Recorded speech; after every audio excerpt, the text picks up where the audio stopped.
Hello, my name is Lacey and welcome back to the Attractive Japan YouTube channel. Today we're going to talk about what you need to pack for your trip to Japan. So let's go ahead and dive in.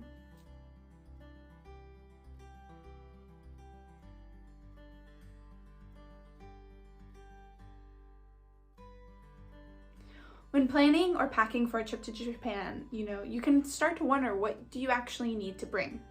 Well, I've got a list for you to follow. If you follow these guidelines, you should have everything you need. Depending on what country you're coming from, me specifically, I come from America, the outlets in Japan are different. For America, sometimes we have a 3-prong outlet. That will not work in Japan. Japan has 2 prongs that are approximately the same size, as you can see here. So if you are from a country that does not use that, you're going to need an adapter and maybe a power bank to bring along as well. The power bank will be helpful for when you are out and about and you need to charge any devices. Next, you need to make plans for a SIM card or pocket Wi-Fi. You can either do this in your home country before you leave or after you get to Japan. My recommendation is to make a reservation so you can pick it up from the airport. But, take a look at your options online, figure out what option is the cheapest for you. I prefer to have a SIM card because I don't have to lug around another piece of equipment, but obviously the choice is up to you. Next, don't forget your cash and credit cards. Obviously, it's always good to have a credit card on hand, but remember, as we talked before, cash is king in Japan. You are going to need some Japanese yen. So whether you get some currency in your home country or you're prepared to do it in the airport, remember, you're gonna need yen on hand. And it's also important to have a wallet that's going to be prepared to fit a lot of coins because there tends to be a lot of coins in Japanese currency. Next, a big question for many people is, what clothes do I bring? Well, obviously it's going to depend on the season. Japan has 4 seasons. They have a very hot and humid summer and a pretty cold winter. So you're going to need to dress accordingly. You should bring a hat and sunglasses in the summer to help you avoid heat stroke. Again, it gets very, very hot and humid here, and if you're doing a lot of outdoor activities, it is very easy to get a little wiped out from the heat, so you want to be careful of that and make sure you have some breathable clothing. Bring extra pairs of clothing if you're doing lots of outdoor activities because the sweat is real. The sweat is real, guys.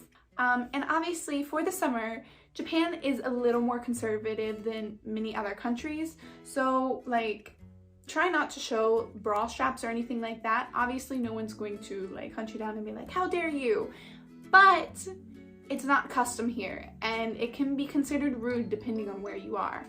Obviously you can still dress as you like. At the end of the day, you are still your own person, but this is just a recommendation and the standards in Japan. And I also want to take the time to mention shoes. You will be doing a lot of walking in Japan. I think it goes without saying, in any kind of travel, typically you walk a lot, but especially in Japan, using trains and walking and subway is a lot more common, so you're going to be in the car way less than you might be, say, in the US or Europe. So you want to be prepared, have comfortable shoes. There's lots of stairs, especially at temples and shrines.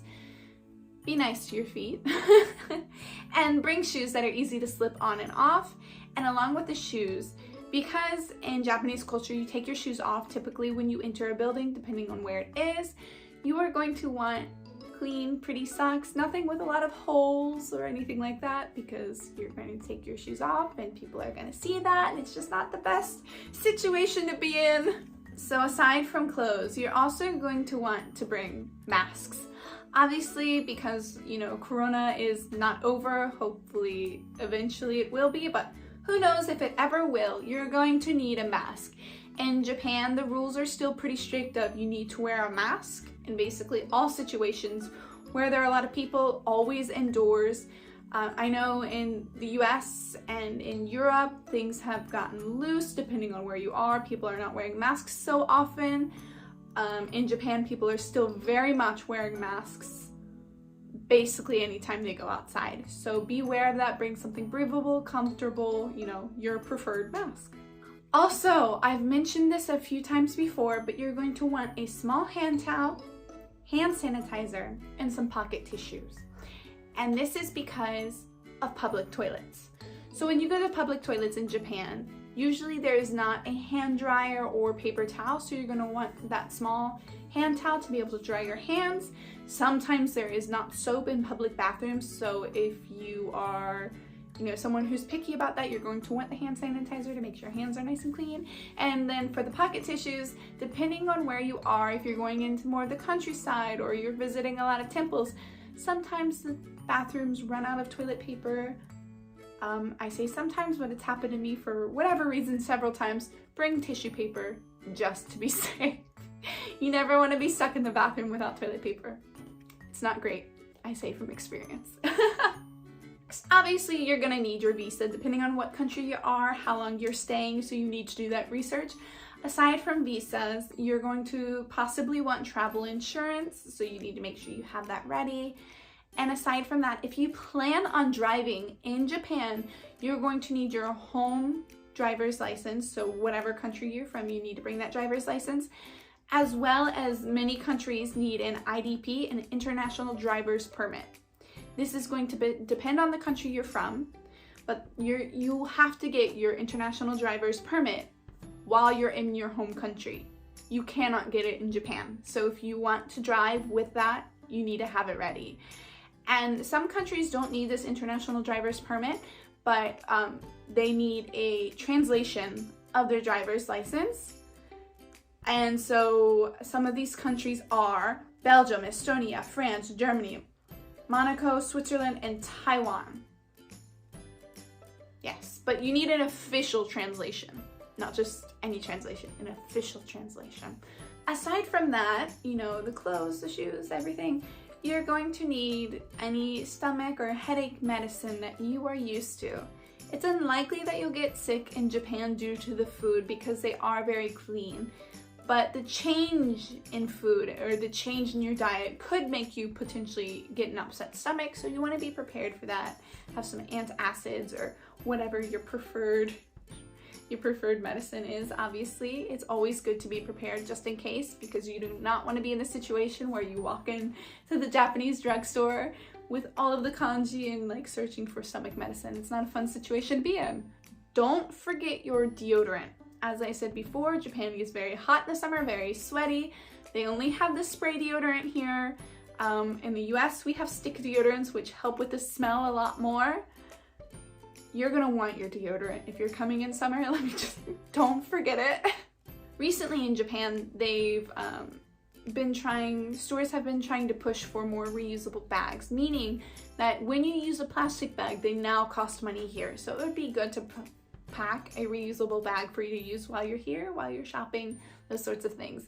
But if you do need to buy a plastic bag, they usually range from 5 to 10 yen on average. Of course, there's less and more, but another point is if you plan on going to hot springs or onsen and you have tattoos, you're going to need something to cover your tattoos, like some kind of patch or tape to cover up your tattoos depending on their size. Because unfortunately in Japan still many places, many public baths do not allow people with tattoos to enter. So you're going to want to bring something to cover them just in case. Another great idea is to bring, cookies or small, not high value presents that you can give to new people you meet. It's always good to have something small to make connections to when you meet new people, because that one small little gift or one small little thought will go such a long way when you're meeting people in a new culture, and it can open a lot of doors. Lastly, so I talked about stomach medication, but if you need any other medication, prescribed medication, antihistamines, anything like that, you need to check the Japanese regulations. Japanese customs are very, very, very strict against medicine, and even bringing, say, Tylenol from the US would be, you're not allowed. You're just not allowed to bring those sorts of things because they are restricted here.